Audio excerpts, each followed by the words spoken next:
खबर कोंडा गांव से दो वाहनों में भिड़ंत हो गई है। इसमें एक व्यक्ति की मौत हो गई है, 4 गंभीर रूप से घायल हैं। घटनास्थल पर पहुंची है फरसगांव पुलिस। घायलों को उपचार के लिए पहुंचाया गया है फरसगांव अस्पताल। प्राथमिक उपचार के बाद 2 घायलों को रेफर करना पड़ा है। नेशनल हाईवे 30 में आवरा भाटा के पास ये घटना हुई है।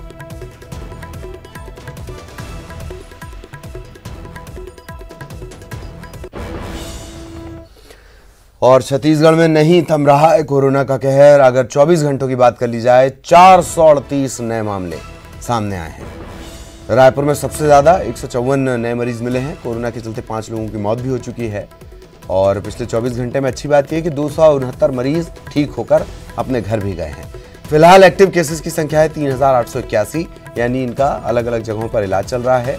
और कुल संक्रमण की बात कर ली जाए, छत्तीसगढ़ में 13,498 मामले।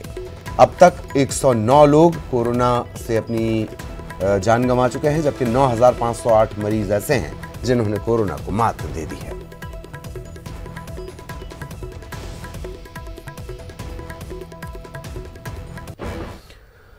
और अब आम के साथ साथ खास लोगों को भी कोरोना अपनी चपेट में ले रहा है। पूर्व सीएम रमन सिंह की पत्नी वीणा सिंह को भी कोरोना हो गया है। इसके बाद रमन सिंह परिवार समेत आइसोलेट हो गए हैं। उनकी रिपोर्ट पॉजिटिव आने की जानकारी स्वयं पूर्व मुख्यमंत्री ने ट्वीट कर दी है। उन्होंने संपर्क में आए सभी लोगों से टेस्ट करवाने की अपील भी की है। इधर सीएम भूपेश बघेल ने फोन कर पूर्व सीएम रमन सिंह से बातचीत की, वीणा सिंह का हालचाल जाना और रमन सिंह जी की पत्नी के शीघ्र स्वस्थ होने की कामना की है। मुख्यमंत्री ने अस्पताल के संचालक संदीप दवे से भी बातचीत की और वीणा सिंह के स्वास्थ्य की जानकारी ली है। स्वास्थ्य मंत्री ने के बंगले पर उनके स्टाफ जो है वो कोविड-19 पॉजिटिव मिले हैं। बंगले के 10 कर्मचारी जिन्हें कोरोना संक्रमण है, सुरक्षा कर्मी भी इसमें शामिल हैं। एक खास बात कि इससे पहले भी 18 लोग यहां से संक्रमण के जो संक्रमित लोग हैं वो सामने आए थे। एक कैंसर पीड़ित को मदद करने के कारण पहले 9 का स्टाफ संक्रमित हुआ था।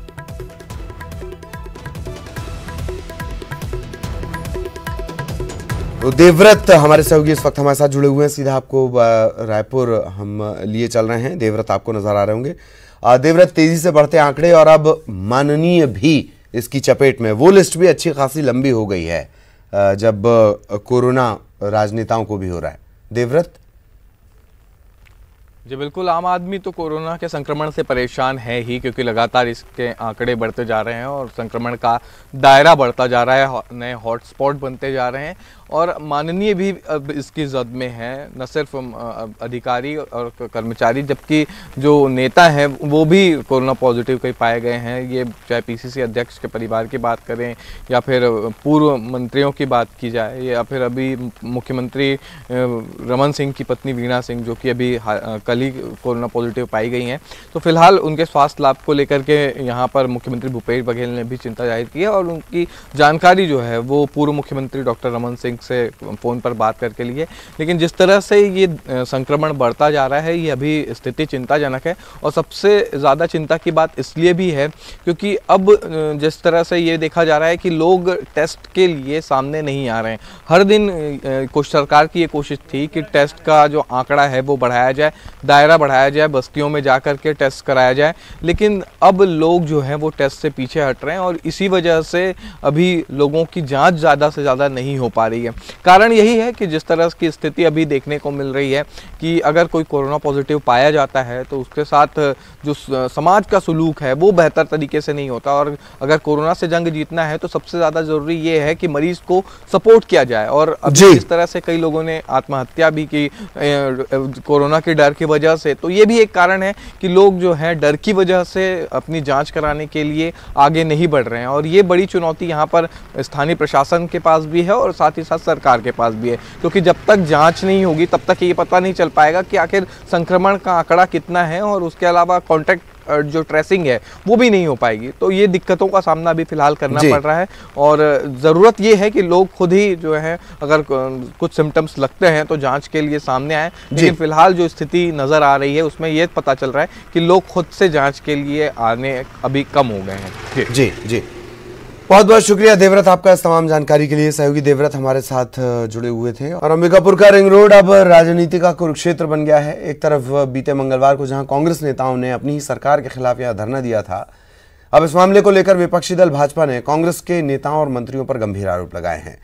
कांग्रेस के धरना प्रदर्शन पर विपक्षी दल भाजपा के नेता ने तंज कसा और कांग्रेस नेताओं पर भ्रष्टाचार के आरोप लगाए। वहीं आरोपों को महापौर डॉक्टर अजय तिर्की ने काफी हल्के में लिया है।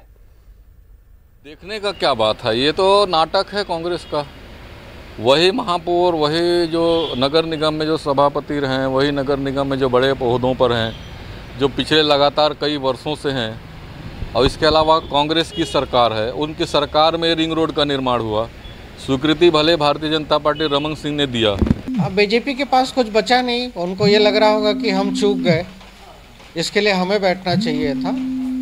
और ये कहते हैं कि दोनों माने निगम और सीजीआरडीसी के द्वारा बंदरबाट किया गया। ये सबको विदित है कि जो ठेका किस समय में हुआ। जांजगीर चांपा पुलिस ने कीटनाशक दवा की बिक्री में 19 करोड़ की धोखाधड़ी के मामले में बड़ी सफलता हासिल की है। आरोपी जोनल मैनेजर राजीव सिंह राठौर और रीजनल मैनेजर गंगा सागर पंडा को गिरफ्तार किया गया है। इस मामले में 16 डिस्ट्रीब्यूटर के खिलाफ भी एफआईआर दर्ज की गई है, उनकी भी तलाश की जा रही है। सभी पर दिल्ली की एक कीटनाशक कंपनी इंसेक्टिसाइड इंडिया की दवाइयों की बिक्री के 19 करोड़ रुपए के गबन का आरोप लगा है। आरोपी हैं जोनल मैनेजर राजीव सिंह राठौर, इनको कानपुर से गिरफ्तार करके लाया गया है और साथ ही रीजनल मैनेजर गंगा सागर पंडा को रायगढ़ से गिरफ्तार किया गया है और दोनों को गिरफ्तार कर न्यायालय में पेश कर इनका पुलिस रिमांड प्राप्त किया गया है और इसमें अन्य आरोपियों की पतासाजी अभी जारी है। जशपुर के नन्हेसर गांव की दो बहनें कोरोना काल में नन्हे बच्चों का भविष्य संवारने में जुटी हैं। आर्थिक रूप से कमजोर परिवार के बच्चों को ये दोनों बहनें मुफ्त में पढ़ा रही हैं। स्थानीय लोग और बीईओ ने भी इनकी इस पहल की सराहना की है। काम करने जाते हो तो पैसा नहीं लूंगी, फ्री में पढ़ाऊंगी बोली। तुम लोगों का पैसा नहीं लूंगी, फ्री में पढ़ाऊंगी बोली। बढ़िया से पढ़ रहे हैं। लेकिन मिर्ची खेत में मजदूरी करके हम पैसे पे कर रहे हैं और इसी से ट्यूशन पढ़ना है, तो ये सुन के मुझे अच्छा नहीं लगा। तब मैंने उनसे कहा ये सब करने की जरूरत नहीं है, अगर आप पढ़ना चाहते हो तो कंटिन्यू आओ, मैं फीस आप लोगों से नहीं लूंगी। उस क्षेत्र में वो दोनों बहनें हमारे प्राथमिक शाला और माध्यमिक शाला के बच्चों को खूब अच्छे से पढ़ा रही हैं। और इसी के साथ इस बुलेटिन में इतना ही। नमस्कार।